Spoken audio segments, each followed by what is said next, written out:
Dear friends and families, my videos are free. Please like and share to your friends and family. Also press subscribe and bell button. No money. Free. My channel name is Health and Happiness. Professor Dr. Dilip Patel. Disclaimer: my channel has informations only. Please consult your physio or doctor or teacher. Thank you so much. पेशाब leak, पेशाब टपके क्या करें? Urinary system, पेशाब तंत्र, तो ये दो किडनी है, यहाँ से पेशाब ये यूरेटर के थ्रू नीचे जाता है, ब्लैडर में भर जाता है और बाद में ये यूरेथ्रा बोलते हैं, यहाँ से पेशाब बाहर निकलता है। ये ब्लैडर पर कौन काबू रखता है? तो सबसे पहले तो ये मगज है, ओवरऑल कंट्रोल ब्रेन के पास होता है, पेशाब का रोकने का, पेशाब करने का ऑर्डर देता है। अब ये नीचे जो सेंटर है ना, वो उसको एग्जीक्यूट करते हैं, अमल करते हैं। तो पोंटाइन, यहाँ ये पोंटाइन सेंटर है, से पेशाब भरना, संग्रह करना, निकालने का काम करे, एग्जीक्यूट। फिर हाइपोगैस्ट्रिक नर्व, ये हाइपोगैस्ट्रिक नर्व है, वो सिंपैथेटिक बोलते हैं, यहाँ से आता है हाइपोगैस्ट्रिक नर्व। ब्लैडर नेक को संकोच करके, यहाँ ये नेक को, पेशाब नली को बंद रखे और पेशाब भरता जाए। फिर पेल्विक नर्व, यहाँ दूसरा पेल्विक नर्व है, वो पैरासिम्पैथेटिक, ये वो भी यहीं से शुरू होता है और ब्लैडर के डिट्रूजर स्नायु को संकोचे तो नीचे नली खुले और पेशाब हो जाए। ये ब्लैडर का जो मसल है उसका नाम है डिट्रूजर मसल। तो यहाँ से कॉन्ट्रैक्ट हो गए तो ये खुले, ऐसा मैकेनिज्म है। अभी ये पुडेंडल नर्व, तो ये यहाँ पुडेंडल नर्व है। पी पेशाब और पू मल पर काबू रखे, ये स्वैच्छिक क्रिया होती है।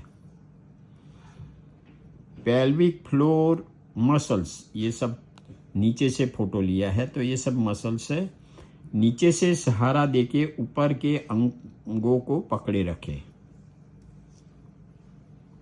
अभी स्ट्रेच रिसेप्टर, छठा, जब हायर कंट्रोल ना हो तब ब्लैडर फुल होने पर स्ट्रेच रिफ्लेक्स से पेशाब निकले। ये ब्लैडर फुल हो गई और ज़्यादा भरने से वो खींचेगा ये ब्लैडर के स्नायु, और यहाँ स्ट्रेच रिसेप्टर्स है, वो उसको कॉन्ट्रैक्ट करेंगे और पेशाब बाहर निकलेगा। अभी ये दो शब्द है, एक तो रिटेंशन, पेशाब का भरावा, प्रोस्टेट बड़ा हो तथा अन्य दबाव से पेशाब नली को ब्लॉक करे। देखो ये नॉर्मल है और ये ब्लॉक कर दिया ना, तो पेशाब बंद हो गया है, तो भरा हुआ होगा। दूसरा शब्द है इनकॉन्टिनेंस, जहाँ कंट्रोल नहीं है और पेशाब लीक होता है, निकलता है, तो उसको इनकॉन्टिनेंस बोलते हैं। अभी अलग अलग टाइप की ब्लैडर होती है, तो ओवरफ्लो ब्लैडर भर जाने बाद पेशाब लीक होता है, पूरा भर जावे तो थोड़ा थोड़ा पानी निकलता है पेशाब का। अभी ये स्ट्रेस, तो जब छींक खावे या प्रेगनेंसी हो, खांसी खावे या भारी वजन का काम करो तो इंट्रा एब्डोमिनल प्रेशर बढ़ जाता है और वो प्रेशर ब्लैडर पर प्रेस करता है तो बढ़ जाता है और पेशाब हो जाता है। अभी अर्ज, दर्दी को पेशाब की इच्छा हो, बाथरूम पहुंचने के पहले पेशाब लीक हो जावे, उम्र से होता है, घुटनों के दर्द हो, वाह हो, अशक्ति हो, तो पहुंचते पहुंचते ही पेशाब थोड़ा कुछ हो जाता है। ये न्यूरोजेनिक ब्लैडर बोलते हैं, चेता तंत्र का अस्त व्यस्त कामकाज हो तब उसको न्यूरोजेनिक बोलते हैं। फिर इन्फेक्शन, किडनी, ब्लैडर, पेशाब नली में चेप के जंतु हो तब ये पेशाब लीक होता है। डायबिटीज, मीठी पेशाब में भी ये स्नायु बराबर काम नहीं करते हैं तो लीक होते हैं।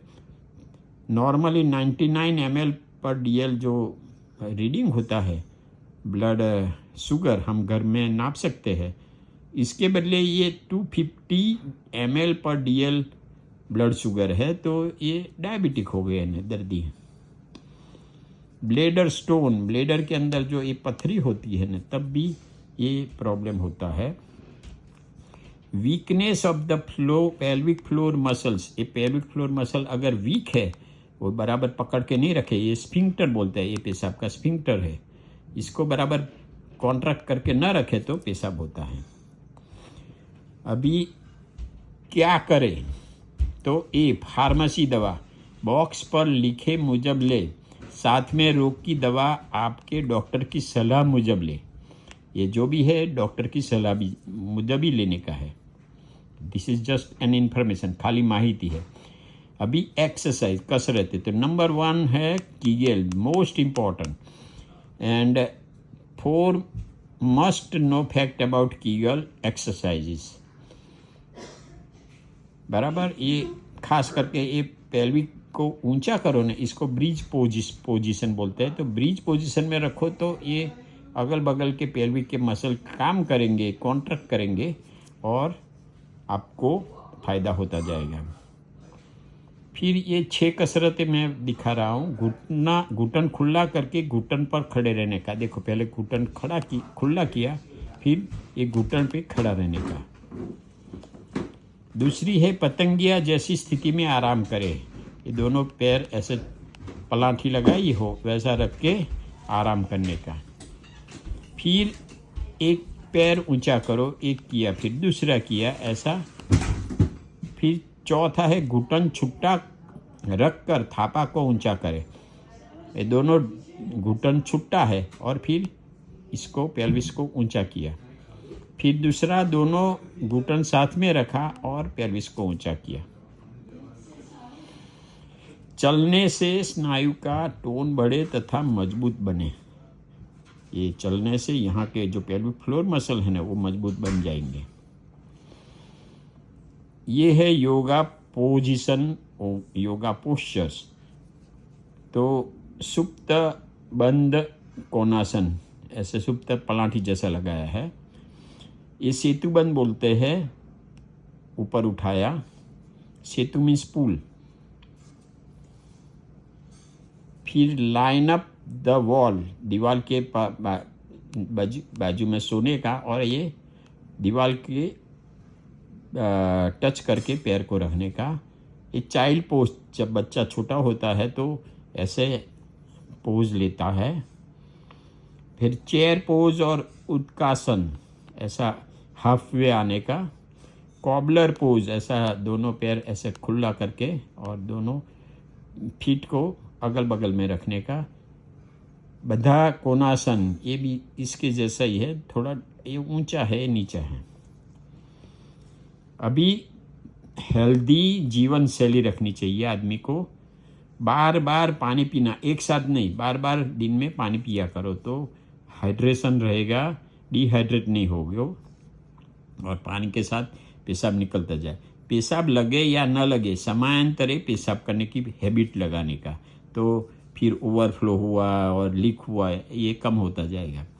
बाथरूम करके बाहर निकले, बाहर जाना है अपने हाउस और अपार्टमेंट से, तो पहले रेस्ट रूम में जाने का और फिर बाद में बाहर जाने का। फिर 2 फाड़ के बीच छोटा बॉल या स्पंज रखकर, यहाँ ये बॉल रखा या स्पंज का ऐसा स्पंज रखकर दोनों फाड़ को नजीक लाए, कॉन्ट्रैक्ट करने का, और बॉल स्पंज को दबावे इससे, तो वो पेल्विक फ्लोर मसल कॉन्ट्रैक्ट होंगे। या बिना बॉल या दोनों घुटनों को टाइट रिलैक्स करे, ऐसे बैठ के ऑफिस में हो, घर में हो, कहीं भी कभी भी कर सकते हो।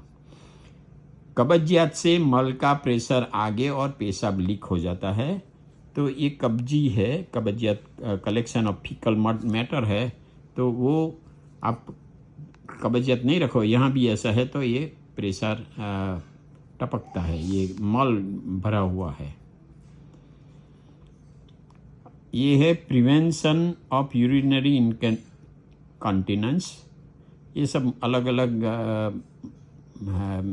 स्टेप्स बताए हैं। देखो, सिगरेट नहीं पीना, अल्कोहल ना पिए, बाथरूम की टेव चेंज करने का, बाथरूम के अंदर लंबे समय तक टॉयलेट सीट पर पड़ने का नहीं चाहिए, क्योंकि ये लंबे टाइम बैठे रहोगे तो स्नायु ये सब डिले हो जाएंगे पेल्विक फ्लोर के। या दूसरी कोई भी प्रवृत्ति न करो, खाली बाथरूम में बाथरूम का ही काम करो। और लास्ट इलाज है डायपर। बढ़ोतरी हो, बहुत बड़ी उम्र हो गई हो और ये कसरत करने से, दवा से फ़ायदा ना हो तो ये लास्ट, क्योंकि कपड़े गीले होंगे तो गंध मारेंगे, नहीं तो आपको भी तकलीफ और अगल बगल वाले लोगों को भी तकलीफ। तो सोशल मैटर के हिसाब से आपको ये डायपर पहनना पड़ेगा एकदम लास्ट स्टेज ऑफ लाइफ में।